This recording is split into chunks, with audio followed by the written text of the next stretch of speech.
students. In the last class we discussed about the exercise questions of the chapter is matter around a sphere from question number 4 to 8 I think. In this video we discussed about the question number 9. The chapter is matter around a sphere.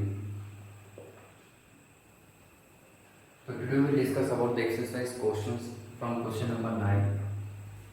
Here it is. Which of the following will show the Tyndall effect? First of all, let me discuss about Tyndall effect. Tyndall effect. What is Tyndall effect? If we pass a beam of light through colloidal solution.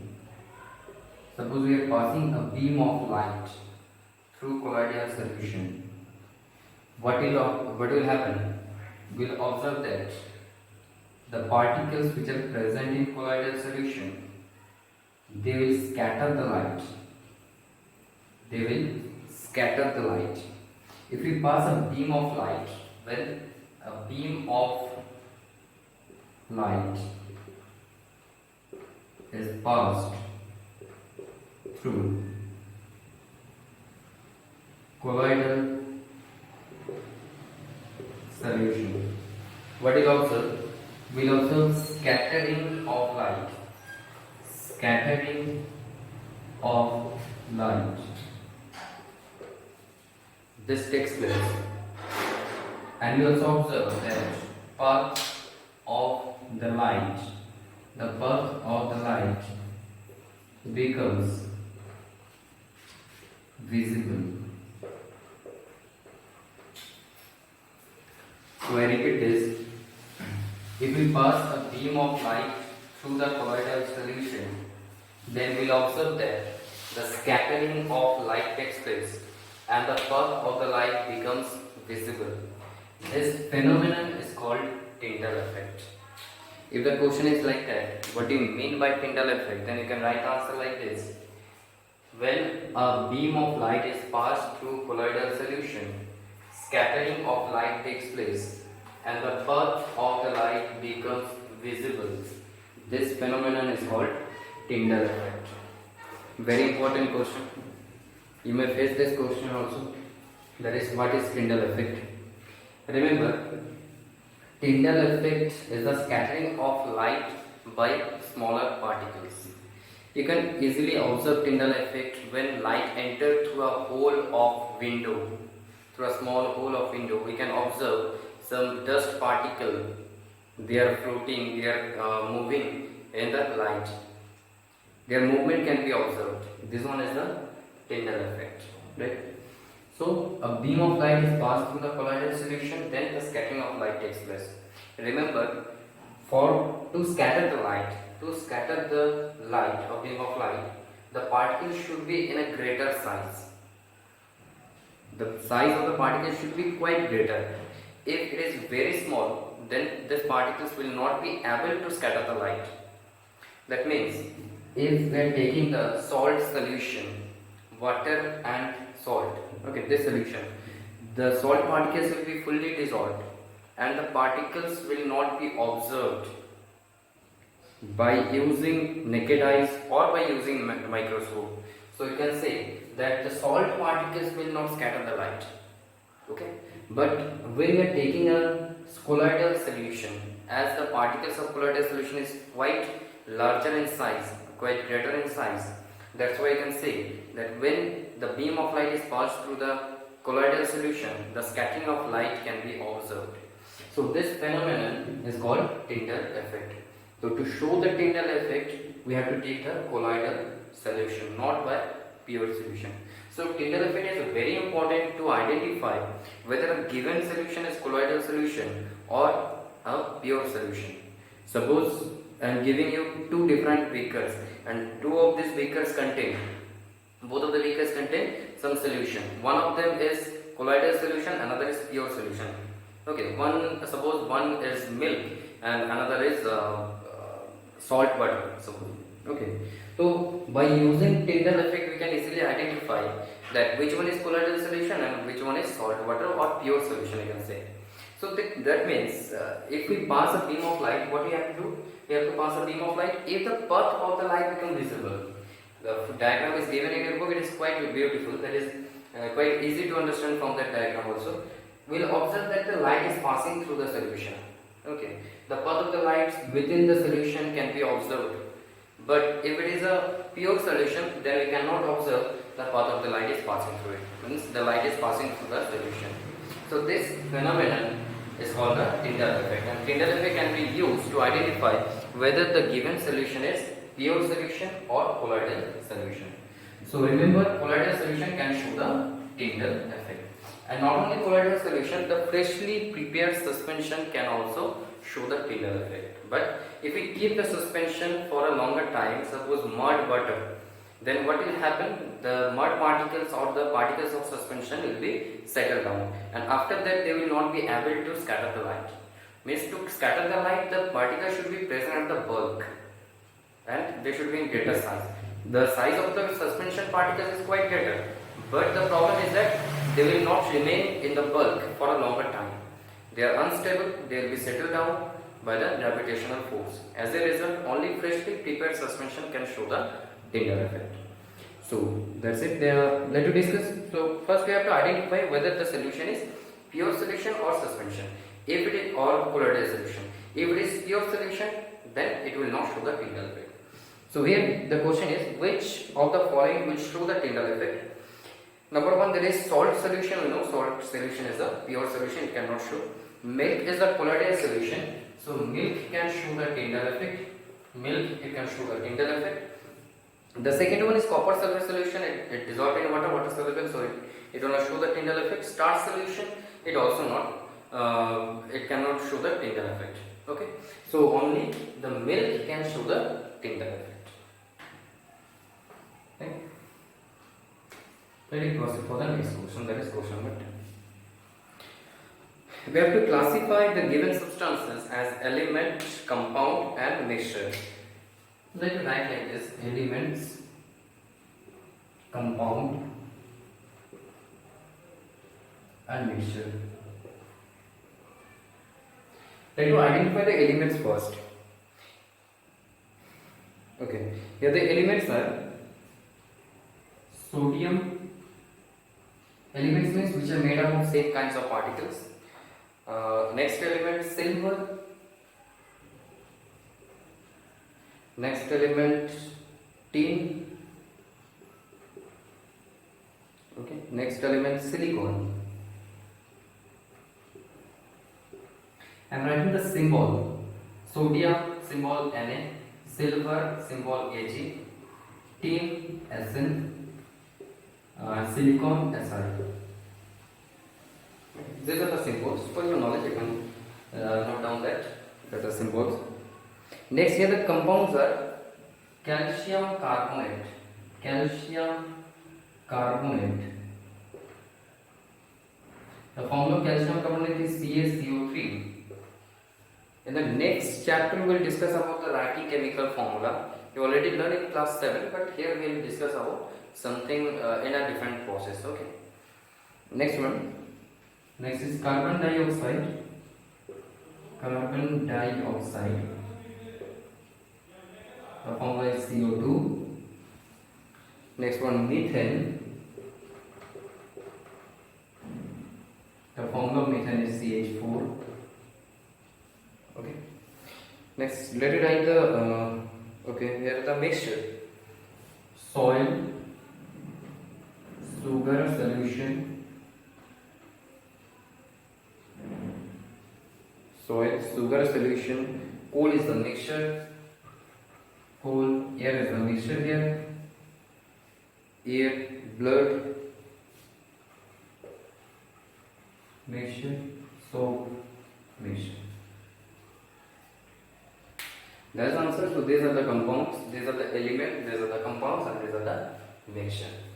So you can easily identify that whether if it contains only one kind of materials, then it is element. If it contains one kinds of material but different atoms, then it is compound.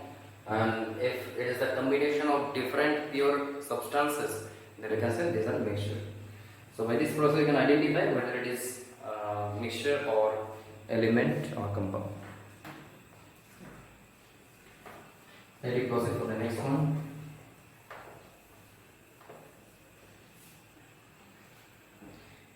And the next is question number 11. Growth of okay, fine. We have to identify whether it is physical change or it is chemical change. Okay. So first of all, let me understand that what is physical change, what is chemical change. First, you have to remember that physical change is a change in physical properties. Physical change is the change in physical properties. What is the physical properties? Maybe the state, change in state, maybe the change in color, okay, the mixing of the two substances, but they are not reacting like this. Obviously, they are mixed, but they are not reacting. So these changes are called a physical change. But remember, if there is a physical change, then physical change is reversible. Reversible means we can get back the substances, the initial condition. We can get back the initial condition. Like that, suppose water, when water is heated, okay, then it will be converted into vapor. When vapor is cooled, okay, then it will convert it into water. So this change is a physical change. Means we can get back to the initial condition. So that is called a physical change. If it is not, then it is chemical change. So chemical change means a change in chemical properties. Means when the substances react to form a new substance. So these are the chemical change. Remember, chemical change are irreversible. Okay, irreversible. Irreversible change. Irreversible change means we will not get back the previous substances. Like suppose we burn a paper. If we burn a paper, what will happen? We will get the ashes. So we will get the ashes, but it is not possible to mix the ashes to form the paper again. We cannot get back the paper. So this process is irreversible. Just one-sided reaction. So this process is called the chemical change, or this change is called the chemical change. तो remember, physical changes are reversible. हम लोग को पहले position में हम लोग वापस आ सकते हैं easily, and chemical change में हम लोग वापस नहीं आ सकते हैं. ठीक है, remember this one, very important. So here some changes are given. I am writing the changes. For physical change I am write PC. For chemical change I am write CC. Okay. Then you write growth of a plant. Which type of change is it? There is growth of plant. अगर एक plant बड़ा हो जाए तो वो फिर से छोटा नहीं हो सकता. Means this one is a chemical change. It is irreversible change. Right? For chemical change I am writing CC. Okay. Next, rusting of iron. Rusting of iron. Rusting of iron. There is iron get rusted. Iron reacts with oxygen to form ferric oxide. It reacts with water or moisture present in the atmosphere to form hydrated ferric oxide. The hydrated ferric oxide is rust. Okay, rust. That is hydrated ferric oxide. Formula Fe2O3.XH2O, where X is the number of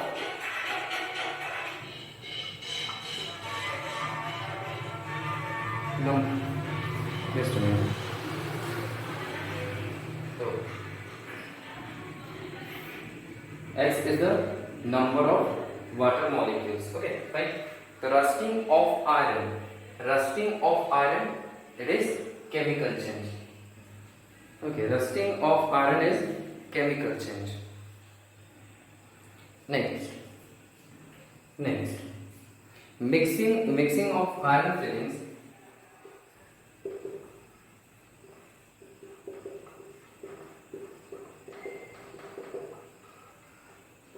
And mixing of iron filings and sand. Right? If we mix iron filings and sand, they will not react to form the new substance. what will happen, we can easily separate them. In the chemical change, the substance that will be produced, we cannot separate the components by which the substance is produced by any physical method. Okay, by simple process we cannot separate the components which are present within the present within the substance that is produced after the chemical change, but we can separate the substances which are mixed, okay, if they will not react, okay, in case of the physical change. Remember this one. So iron flings can be separated from sand by using a magnet. अगर हम लोग iron fling और sand को mix करते हैं, ऊपर से एक मैग्नेट लेके ऐसे ऐसे घुमाया जाएगा, तो आयरन फ्लिंग जो है वो अट्रैक्ट हो जाएगा by magnets. So we can separate iron flings and sand. So this one is the physical change. Next one, there is cooking of food. Cooking of food. तो बच्चों एक बार खाना बन जाता है तो फिर से वो अगर कोई सब्जी हम लोग बना लिए तो फिर से वो खाना से हम लोग फिर से उसको सब्जी में कन्वर्ट नहीं कर सकते हैं. We can not convert the food that is prepared into the vegetables again into its previous condition. So it is obviously the chemical change. It is irreversible. Next one, digestion of food. Digestion of food. So digestion of food, that is obviously chemical change. Okay, that is obviously chemical change. I am writing the others here. Okay. Freezing of water. Freezing of water. When water is cooled, it will get freezed. But if we heat the freezed water when it's ice, then it will convert it into water. So it is the change in state. So basically that is a physical change. Okay. Burning of a candle. Burning of a candle. So there is a process, physical change and chemical change both takes place. ये एक ऐसा change है जहाँ पे physical change और chemical change दोनों एक साथ होते हैं. तो इन जनरली हम लोग देखते हैं कि इसमें जो रिएक्शन भी हो रहा है, कार्बन डाइऑक्साइड प्रोड्यूस हो रहा है, तो ये केमिकल हो गया, केमिकल प्रोसेस. बट अगर हम लोग देखेंगे कि ये जो मेल्ट होने के बाद जो पड़ा हुआ रहता है, तो उससे हम लोग फिर से कैंडल ऑब्वियसली साइज पे कम होगा, बट उसको हम लोग फिर से बना सकते हैं. तो ये जो एक प्रोसेस है वो केमिकल चेंज, फिजिकल चेंज दोनों ही है. ठीक है, यही सिर्फ नहीं, इसका और भी कॉन्सेप्ट है. ठीक है, एट प्रेजेंट आप लोग इसको ऐसे भी समझ सकते हैं कि burning of a candle is physical change as well as chemical change.